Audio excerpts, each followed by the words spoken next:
أشرف المرسلين وعلى آله وأصحابه أجمعين. قال رب اشرح لي صدري ويسر لي أمري واحلل عقدة من لساني يفقهوا قولي. قالوا سبحانك لا علم لنا إلا ما علمتنا إنك أنت العليم الحكيم. قال الله تعالى في كتابه العزيز أعوذ بالله من الشيطان الرجيم قل إن كنتم تحبون الله فاتبعوني يحببكم الله ويغفر لكم ذنوبكم والله غفور رحيم. وقال تعالى أيضا وذكر فإن الذكرى تنفع المؤمنين. وقال تعالى أيضا إنا جعلناه قرآنا عربيا لعلكم تعقلون. صدق الله العظيم. Alhamdulillah, syukur kepada Allah Subhanahu Wa Taala kerana izinnya dapat bersama-sama kita bertemu sekali lagi untuk meneruskan pengajian memahami ayat-ayat daripada juzuk amma. InsyaAllah kita dah pun sampai ayat yang hari ini insyaAllah masuk ayat ke-31 surah An-Naba. Ya, ayat 31 surah An-Naba. Hari itu kita dah belajar dua kuliah ayat 1 sampai 30 ya. Surah An-Naba. Jadi hari ini kita akan sambung 10 ayat yang terakhir dalam surah An-Naba ini insyaAllah. Dan sebelum kita masuk pada Ramadan insyaAllah, sekejap saja masa itu ya, masuk pada Ramadan ya.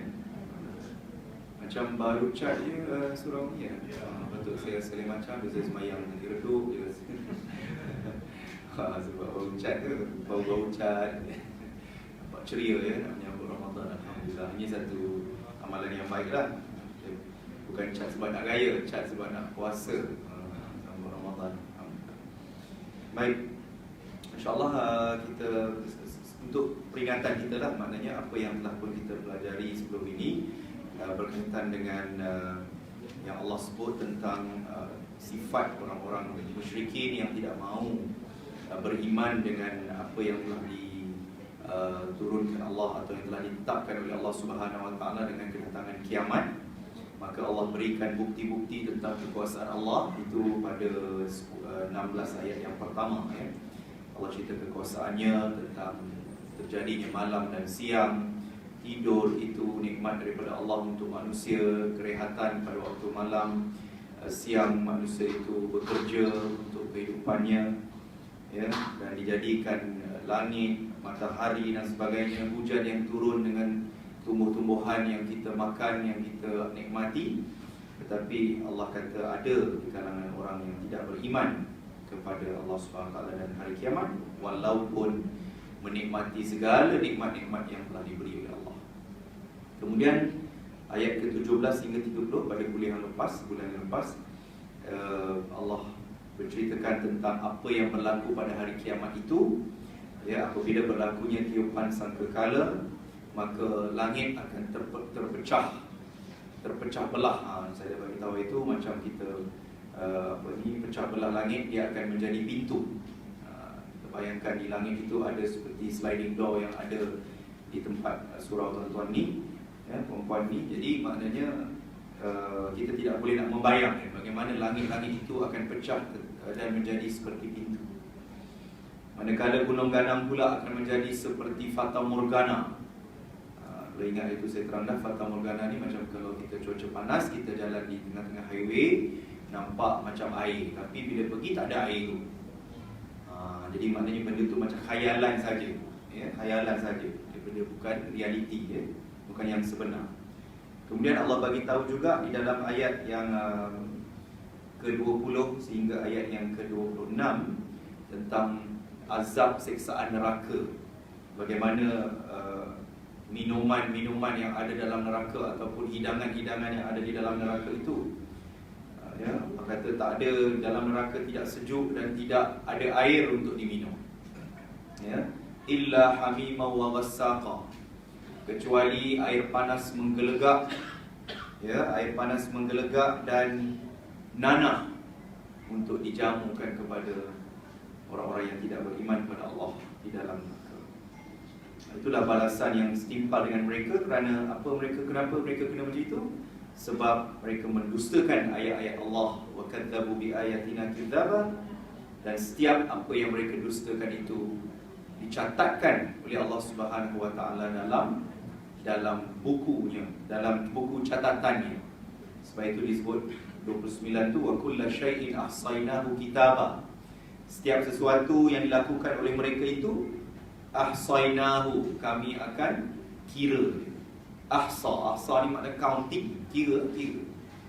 Ahsa. Kitaba, kira tu bukan congak-congak. Kita congak kan, berapa ni, berapa kan, 200 campur 300, 500. Kita congak tu, kita congak kan, maknanya kita tak tulis. Tapi Allah kata segala amalan-amalan orang-orang kafir yang mendustakan ayat Allah, terutama orang-orang yang tidak beriman pada Nabi SAW, ketika Nabi berdakwah pada zaman itu, maka semuanya Allah catatkan secara kitab. Kitabah ni katabah. Katabah maknanya written, writing, secara bertulis. Maknanya dia ada record. Tak boleh kalau bila akhirat besok orang-orang tak beriman pada Allah, aku tak buat benda ni, aku tak buat. Habis ni dalam rekod ni tak apa. Jadi ada buktinya, ada bukti tertulis. Itu makna kitabah. Dan yang akhir sekali kita belajar dulu adalah fadhuqu falan nazidakum illa adaba. Kata Allah, rasakanlah azab-azab yang disediakan di hari akhirat besok untuk orang-orang yang tidak beriman pada Allah ini, maka aku tidak akan tambah kepada kamu semua, kata Allah kepada orang kafir, illa azaba, kecuali azab sahaja yang bertambah. Azab saja yang bertambah. Rekod? Ada rekod? Ada. Bukan pernah cakap kena ulang boleh. Tuan-tuan ni boleh buat gurau tak apa. Saya dah biasa kan tuan-tuan ni. Walaupun live tak apa, kita bergurau juga. Takkan nak serius je kan. Dah lah balik kerja, ustaz serius kat rumah, office kena marah dengan bos. Balik sini ustaz pun serius je kan. Kena santai. Sebab saya pun penat dua ni tuan-tuan. Sampai pukul 5, pukul 6 tadi bawa balik ke rumah. Tapi tak sempat langsung nak rehat. Tapi tak apa, sebab dah janji saya datang, insyaAllah. Selagi ada tenaga saya datang. Baik. Hari ini nak masuk ayat 31. Hari ini short sikit ayatnya. 31 sampai 36. Ya, Allah nak ceritakan tentang, ya, sehingga akhir pula kita habiskan hari ini insya-Allah ayat sampai 40. Allah nak cerita tentang nikmat syurga pula. Alhamdulillah kita ni tak lama lagi Ramadan, masya-Allah. Sekejap aja ya, putaran masa ni tuan-tuan puan-puan ada benda. Masa tu cepat sangat. Ya, makin lama makin awal kita berpuasa. Mungkin tahun depan bulan 4 nak puasa kan. Ini awal-awal bulan 5 ya. Sebab hijrah ni tak dengan beza dengan Masihi, dia akan jaraknya sekitar 11-12 hari. Dia akan naik ke atas, naik ke atas, semakin lama semakin naik. Ya. Jadi alhamdulillah kita nak berpuasa, insya-Allah mudah-mudahan Allah panjang umur kita, sihat tu badan. Jangan panjang umur je, selalu minta panjang umur, murah rezeki. Tapi panjang umur saja kalau sakit terlantar tak guna juga kan. Maknanya panjang umur, sihat, dapat ibadat, tubuh badan dapat beribadat dengan sempurna dalam bulan Ramadan. Jangan stres, sibuk nak beli lauk apa, nak masak apa, hidang-hidangan untuk masa nanti dalam syurga besok makanlah banyak-banyak. Bila nak puasa terus makan banyak-banyak. Nanti Jumaat semakin lama semakin kurang. Tarawih besok, hari pertama, hari kedua penuh kan. Makin lama makin susut. Baik. Jadi hari ini kita nak masuk ayat berkaitan dengan nikmat-nikmat yang Allah berikan. A'udzubillahi minasyaitonir rajim, ayat ke-31. Innalil muttaqina mafaza. Innalil muttaqina mafaza. Sesungguhnya, ya, kata Allah, lil muttaqin, untuk orang-orang yang bertakwa. Allah tak sebut untuk orang-orang yang beriman ataupun untuk orang-orang Islam. Sebab Islam tak tentu lagi dia beriman dengan sepenuhnya. Tapi Allah sebut innalil muttaqin, sesungguhnya orang-orang yang bertakwa. Kerana orang yang bertakwa confirm dia Muslim, confirm dia beriman. Ya, orang lelaki tuan-tuan yang kita setiap Jumaat, tiap-tiap minggu kita beraya sebenarnya. Orang Islam ni Aidul Usbu'iyyun, kalau dalam bahasa Arab dipanggil Al-Aidul Usbu'i. Usbu' makna minggu, mingguan, weekly. Kita raya tiap minggu hari Jumaat. Ya, walaupun selama Jumaat tak cuti lah kan, kerja. Tapi ada orang ambil cuti hari Jumaat. Sebab apa? Kita tiap-tiap minggu Jumaat kita akan dengar khutbah. Ibu-ibu dengar di TV khutbah Jumaat. Apa satu rukun khutbah?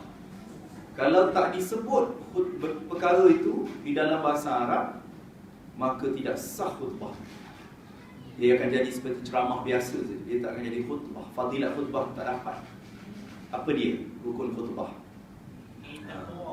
Ittaqullah Mumtaz Habibi. Oh, cakap Arab lah. Bagus. Mumtaz Habibi tu maksudnya cemerlang wahai anakku. Itulah belajar bahasa Arab lagi kan. Jadi maknanya ittaqullah tu penting. Kita biasa dengar dia dalam bahasa Arab dan bahasa Melayu. Boleh tak kita nak sebut dalam bahasa Melayu sahaja? Tidak sah khutbah. Terjemah bahasa Melayu tak apa. Sebab itu kalau kita dengar imam baca khutbah, dan memanglah biasanya sekarang ni kita pakai teks khutbah jaiz lah, memang sebab itu yang diarahkan supaya kita tidak tersilap bila membaca. Sebab kadang ada orang dia baca syarah sendiri, dia baca sendiri kan, tapi takut-takut tertinggal. Bila tertinggal tu tak sah lah khutbah. Bukanlah sebenarnya mak itu tak sah, Allah Alam tu dah hanya Allah lah menilai. Tapi bila tertinggal ittaqullah, maknanya khutbahnya tidak sah. Rukun kena tercicir. Kenapa disebut ittaqullah? Kenapa tidak disebut berimanlah kamu kepada Allah, ataupun Islamlah kamu? Tapi disebut satu benda yang mesti kita dengar tiap-tiap minggu, bertakwalah kamu pada Allah. Nampak? Kita nak relate, nak kaitkan dia dengan ayat ini, innal lil muttaqin. Sebab apa Allah tak sebut perkataan lain? Sebab muttaqin ni level dia tinggi tuan-tuan, tahapnya tinggi. InsyaAllah kita nak puasa pun tengok ayat puasa apa dia. Kebetulan lah kan cerita. Nanti bulan puasa Ustaz tazkirah lain lah, InsyaAllah kalau datang sini tazkirah kita cerita topik lain. Tapi bila tersentuh ayat puasa pun tengok hujung dia apa, la'allakum tattaqun. Kenapa tak disebut la'allakum tuslimun? Tuslimun, mudah-mudahan kamu orang Islam. La'allakum tu'minun, mudah-mudahan kamu beriman. Tapi Allah sebut puasa kamu sempurna, kamu akan jadi orang yang bertakwa. Maknanya bertakwa itu dikira sebagai, kalau orang zaman moden ni lah, orang kerja ni panggil KPI lah. KPI ni Key Performance Indicator, orang putih kata lah. Orang kita kalau mudah nak sebutnya target kita, target. Target kita apa benda? Orang main dart tu nak baling dia punya apa benda Allah tu kan, baling dekat tu, nak target nak dapat markah penuh, baling kat tengah-tengah. Jadi target tu maksud. Bila hujung tu apa kita dapat? Adakah kita dapat sikap membazir kita tak boleh dibuang juga?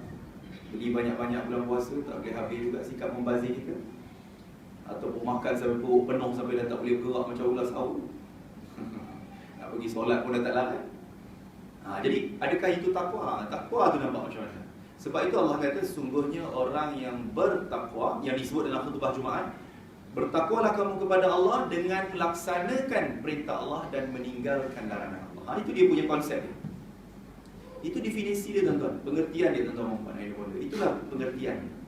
Bertakwa itu bukan takut saja. Bukan kadang orang terjemah, betul lah secara umumnya disebut takwa tu takut pada Allah, takutnya macam tu ke? Tak. Takut pada Allah tu lah dua konsep dia. Apa Allah suruh kita buat, cuba sedaya upaya nak buat yang terbaik, dan tinggalkan sebaik-baik yang boleh, yang sebanyak yang mungkin sifat-sifat mazmumah, sifat-sifat negatif, sifat-sifat yang buruk, tinggalkan. Barulah kita jadi muttaqin. Itu konsep dia. Banyak di situ kan uraian. Mafaza ini, inna lil muttaqina mafaza. Mafaza tu bila ada mim dekat depan, ini dulu pernahlah Ustaz cerita dengan tuan-tuan, saya pun alam dengan tuan-tuan membuat semua. Ya, bila Ustaz sebut je, bila ada mim dekat depan, sama ada mim ini dia boleh membawa makna tempat. Secara umum lah saya cerita, belum kaitkan dengan ni. Mim tu tempat, atau mim juga boleh membawa maksud orang. Ya, tetapi tengok barisnya. Kalau mim macam ini, dia sebut mafaza. Mim baris atas, maknanya merujuk kepada tempat. Merujuk kepada tempat. Faza. Ada nama Fauzi sini, tuan-tuan. Fauzi ke Fauzia ke ibu-ibu, nama Fauzia. Faiz ke Fauzan ke, siapa lagi? Faizah ke Faiz ke, macam itulah boleh buat. Mungkin nama anak tuan-tuan ke. Apa makna Faiz, Fauzi, Fauzan, Faizah? Maka tak Faizah Herboponi kan? Ya. Fairuz. Fairuz lain. Fairuz tak sama. Fairuz lain. Fairuz dia perkataan yang lain. Fairuz tu permata lah. Tapi kalau Fauzi, Fauzan, Faza ini maknanya menang. Menang maksud. Nama siapa? Syukur. Syukur, Masya Allah. Syukur pada Allah. Syukur. Okey, tapi ini mafazah menang, sukses menang, ataupun berjaya lah kita kata, berjaya.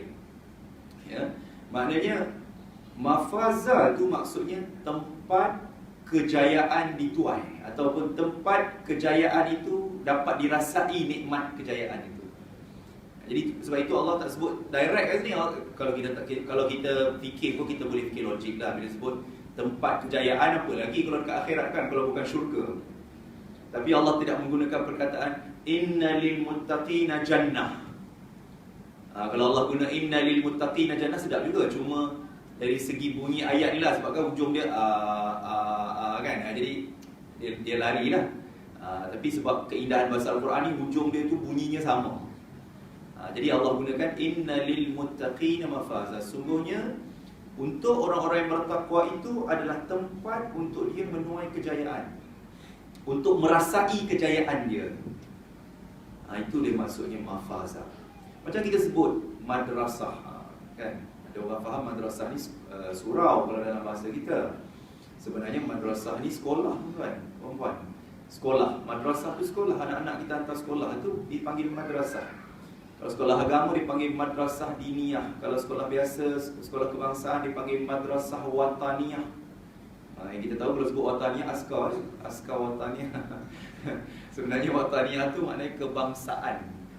Kalau SK tu madrasah wataniyah. Senang dia bahasa Arab ni, senang sangat. Senang, tak susah, senang. Sebab banyak perkataan bahasa Melayu kita guna. Jadi maknanya bila ada mim baris atas tu maknanya tempat. Kalau mim tu baris depan, dia jadi orang. Muslim, dengar ni. Mu'min tu muttaqin. Jadi kalau baris depan biasanya orang. Walaupun tak semua keadaan lah, tapi kita boleh cerita untuk kefahaman terutama secara umum. Baris atas tempat kalau mim tu. Kalau mim tu baris depan, dia jadi orang. Indah bahasa Arab. Senang kita nak tag dia. Walaupun musalla mim baris depan, tapi musalla bukan orang. Musalla surau lah kita katakan. Tapi jangan salah faham, kalau musalla itu surau di tempat yang bukan seperti bangunan ini. Walaupun tuan-tuan tak buat sembahyang Jumaat di sini, tetapi ini kalau dalam bahasa Arab dipanggil masjid, tuan-tuan, sebab ini besar. Kalau musalla tu dekat lapangan terbang, itu musalla. Airport, apa ni? Airport, sama lah. Apa ni, shopping complex, itu musalla. Kecil je bilik kan. Kadang kepam baunya, sedap baunya masuk. Macam mana kita nak menjaga tu kan, dia punya pemudaraan dia kalau kita pergi masuk surau pening kepala kalau dekat shopping complex mana ni. Susah nak cari yang betul-betul orang panggil apa, bersih lah kan, ataupun yang elok. Baik. Jadi sebenarnya ni Allah SWT nak bagi perumpamaan. Kalau Allah sebut sungguhnya bagi orang bertakwa itu syurga, dia tak ada keindahan, indah juga, tapi keindahan bahasa tu tak ada kat situ. Tapi bila Allah SWT kata kerana sesungguhnya tempat orang-orang bertakwa itu adalah tempat kejayaan. Nampak tak? Sebab itu bila kita azan tu kita sebut hayya 'alal falah. Falah tu sama erti dengan fauz, fauzan azimah. Kalau kita baca Quran kita jumpa fauzan azimah tu sama lah. Maknanya kejayaan. Itu maksud, ya. Apa yang ada dalam tempat yang orang-orang beriman ini, orang yang bertakwa ini akan dapat bila mereka masuk ke dalam syurga? Hadaiqa wa a'naba. Ayat 32 Hadaiqa wa a'naba. Iaitu hadaiq adalah satu perkataan jamak sebenarnya, tuan-tuan. Plural. Kalau bahasa yang putih dipanggil plural. Bahasa Melayu dipanggil jamak. Kata jamak bahasa Arab pun kita panggil jamak juga. Maksudnya plural. Banyaklah. Hadaiq ni maknanya taman-taman bunga. Taman-taman bunga. Kalau tuan-tuan, puan-puan semua orang ada handphone kan. Kalau kita Google, kan? Kita Google, bila kita type syurga, apa yang keluar? Bila kita type syurga, sebab pula Ustaz Naim, tak apalah nak tunjuk contoh. Nak tunjuk contoh kat tuan-tuan kan. Syurga, kemudian tekan image. Cuba tengok, bila saya tekankan apa yang keluar. Kat sini saya tekan, dia keluar gambar pokok-pokok, bunga-bunga.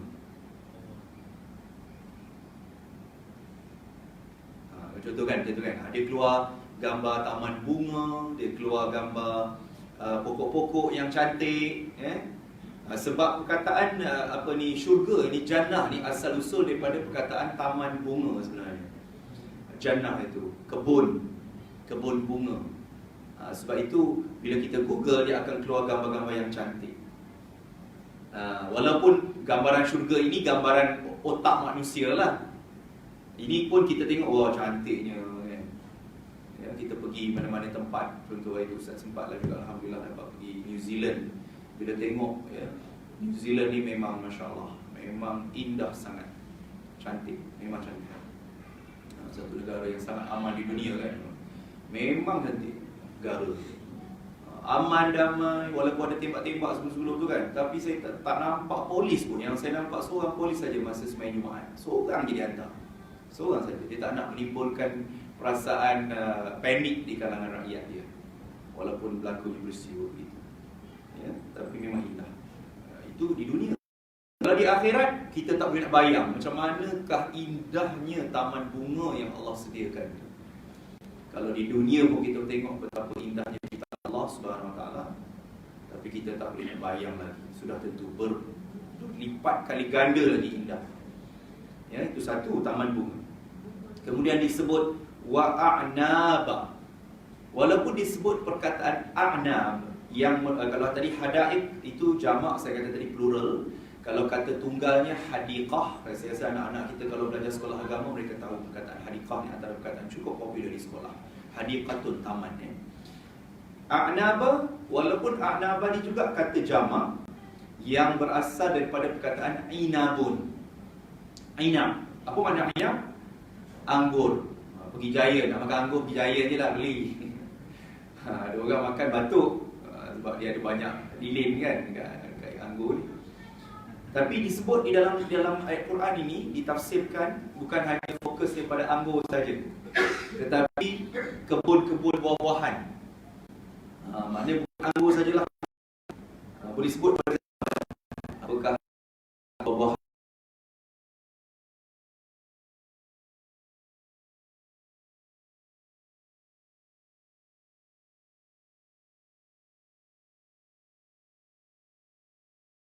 Ustaz boleh minta durian dah kat syurga.